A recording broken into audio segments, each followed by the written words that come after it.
cats and kittens, it's Chloe here. I am outside on my patio. I got this cool beach towel slash round beach towel slash it says it can be used as a picnic blanket, a patio throw, or a tablecloth, and I'm using it as a tablecloth right now. I thought it looked so cool, mandala-ish. And it's 5 feet in diameter. It fits my table very well, don't you think? See? I think it looks gorgeous. Anyways, that's one of my new little finds. I'm sorry I haven't been on for a bit. I was getting used to the changes in my eating schedule since I'm not really doing a diet. I'm combining, as you know, if you've watched any of my body positive vlogs, I am really into health at every size and intuitive eating. And I was just finding that having way too many opportunities to eat was leading to me increasing my snacking with my kids and all that. So I'm trying OMAD, but at this point I'm at 2MAD, which is 2 meals a day. The goal is to get to 1 meal a day, but I feel since it's been less than a month since I started that I'm doing pretty good making adjustments to this. I've been working on increasing my fluids, getting used to drinking so much. As you know, when you drink lots of water, you need to use the restroom more. So, little TMI, but I'm adjusting fairly well. And I haven't recorded this last little bit partially because I've been in a little bit of a brain fog with getting used to, fasting part of the day, then also kind of it trims out a lot of the junky food. You just don't feel focused or right when you're not getting enough nutrition. But when so far on 2MAD or 2 meals a day, I really focus on getting those good, protein or whatever I need that I'm craving at that time. And it really seems to be helping, especially with the idea of intuitive eating, to really listen to what my body seems to be saying I want at that time period. And so if I feel like I want something salty, instead of just grabbing chips, I'll try to grab for, maybe some bacon. And even though that's not the healthiest, it's still better than having a bag of chips with salt in it or some other things that one might eat. I've already lost around it seems steadily about a little over 4 pounds in 1 month, and that's pretty good for me. Actually, it's less than a month because it's coming up to a month really soon. Considering I've been adjusting and trying to figure this out, and I've had a few days where I just, couldn't keep with it, but overall, I've really reduced how often I'm eating, and I've already started to see a little bit of improvements here and there. But it can be, especially since I'm doing a slower method to adjusting my food schedule, it's going to take me longer to see, if I was focusing on weight loss, which is nice if it happens, but I'm not really focusing too much on that. That's something that's going to be long-term gradual, and I've been doing the whole research thing, looking at all the different YouTube channels that talk about it, both OMAD and 2MAD. This stuff where you're trying to figure out how the intermittent fasting methods of 15, I don't know. There was too many numbers involved. People were talking about drinks, the apple cider vinegar stuff, all that stuff. And then I even got myself some of that, what is it called? Kombucha. But I gotta tell you, even the one that I got that was fruity flavored, I didn't really enjoy that much. I'm only gonna finish it just because I don't like wasting food. And this isn't the same as me trying to finish off the kids' food if they waste food. It's more, I bought this drink, there's plenty of it, I just need to get through it, and then I'm probably not gonna worry about that unless I really do see some kind of improvement with my digestion. So that's just a little maintenance on why I haven't been filming the last 2 weeks. It's basically because I've been foggy-headed due to all those different issues. and adjusting myself. So now that I'm feeling a little bit better, still not perfect, but a little bit better than I was last 2 weeks, I thought I should come back in here and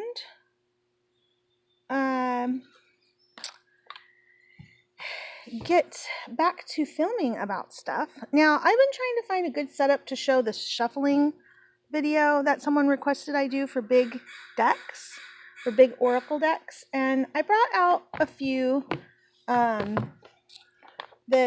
my larger ones. I have one more. I have a Lenormand that's really huge, the Lunar Lenormand. What you doing, Bob? You could play with your things. You could go out on the grass. Get your shoes. You need to get outside for a little bit. Okay, so this isn't my biggest, but this is one of, I have lots of Lucy Cavendish decks, and they are really good size. I mean, my hand is only so big. And so I literally cannot do the ruffle shuffle where you go end to end. I can barely hold it that way. So I can't shuffle that way. But if I hold it this way, where it's in my hands widthwise, and I kind of fold it in on each other, that works. That works pretty good for me. It gets them pretty mixed. I really like it. Yeah, I like that method. So, another way that I tend to do bigger cards is that hand over hand, but I do the back and forth motion, so you're really separating some of the cards.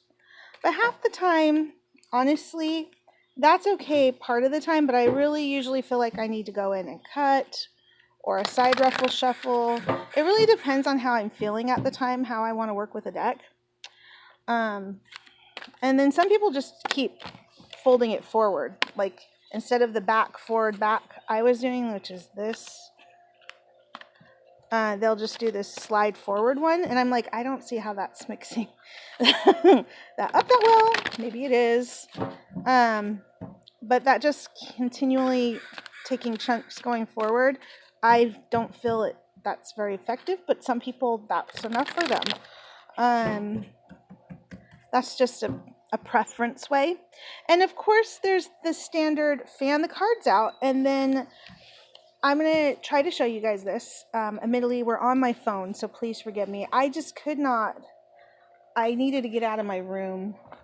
I sleep there. My corner in my room is set up for readings with tapestries around it to square it off and give it a better background, and I just wanted to be in another space. I love doing the recordings outside because I have all this lovely, wonderful green shade certain parts of the day, and I just feel reading in nature is so much better. So let me just turn you, so please forgive me moving you, but I don't have a pause on my phone. So here we go. One moment. Now, if you'll look here, I have the cards spread out, and one method people do is going along and sensing with their hand. Okay, you just go along, and when you feel pulled to pick up a card, you just pick up that card. And the bigger thing is keeping the question in mind, the focus of what you're looking for. You pull the card, and you do that however many times you need for a spread. When I do this kind of pulls, I'm usually only pulling less than 5. But I've seen people do it for full big spreads too. They just have a nice huge table, they have the row of cards in front of them, and then they go and put the cards wherever they need. And they do this because when you don't shuffle your deck, you preserve, say, the kind that has the gilding preserves longer. Okay, you don't have the chipping or the little things that can happen on the edges from shuffling and pounding your deck. So that's kind of nice. So yeah, and I honestly, I love the feeling of cards in my hands. When I have a cards, oracles or tarot or what have you, Lenormand, in my hands, it automatically sets my spidey senses flowing, so to speak. It tunes in my intuitive senses to be like, oh, it's time. We're activated, you know. And even if I'm just trying to study, it's a little hard because if I, you know, most readers don't read for themselves, or if they do, it has to be about a subject that's not highly emotional, or something that's like super serious that tends to get their back up or something. Now this is a tiny little, it's called the Witchery Oracle, but it is a Lenormand uh, based deck. It is a pagan deck. I've done a video on it. And I really love the deep colors and everything. Now, I sometimes shuffle even these, as small as they are. I can actually, ruffle shuffle these just fine. This size, I can actually ruffle shuffle. I find that there's a weird in-between size. Let me see if I can move this so you can see the table a little better. There we go. That'll work, okay? Finally found a position. So see how I can do a side shuffle with this, because these cards are just wide enough to handle that. I've had other decks where they bend a little bit if I do that. Now this one, that's just regular ruffle, whatever, shuffle, right? And that works just fine. You cut, it's a kind of the hand over hand, but I'm doing it length on the side instead of the other way. These are a little slidey, or my hands are just doing what they're doing. Now, I'm in my 40s, and I've noticed since this change that I've just went through that kind of made me go, whoa, that my hands have been a little bit stiff lately, and I'm still trying to figure that out. Been massaging them and all kinds of fun stuff. But if you are a reader who is starting to have arthritis, or, muscle issues in your fingers, carpal tunnel, things like that, then the fanning of the cards and feeling for the right card, lovely flowers, the flowers, is a wonderful method for any kind of reading or spread. Ooh, the key. Oh, this is a lovely hole here. And then you can even spin. Oh, that was the one I was trying to get to. I know people who put their cards on a table, and of course you want to have a nice fabric surface underneath your cards, or a very slick surface, so that there's no risk of rubbing or scratching your cards. So this is really good, because my table here has kind of holes. It's an iron work table. So having this on top is perfect. And then you just kind of slide it around, and you can close your eyes or leave them open, focus on the person you're reading for, whatever it is you need to do. And then you just pull that card you're pulled to. Ooh, the brooms. Yeah. It's lovely. Deep colored cards. So there is just some really awesome ways. And I don't have enough room in my little reading table. It's a little corner study table in my reading room. Since I do a lot of my reading on the lines, be it Purple Ocean, Purple Garden, or what have you. Basically, that's the main ones. The ruffle shuffle, the overhand slide, like this. Either back, forth, or just continuing forward and letting it kind of cut as it go. I kind of think of that one as overhand cutting until you feel like you've mixed it up enough. And then, the side ruffle shuffle. Now, I want to show that again with my largest deck. This one is my largest deck. It is the Spirit of the Animals. I have one other one, which is that a Lenormand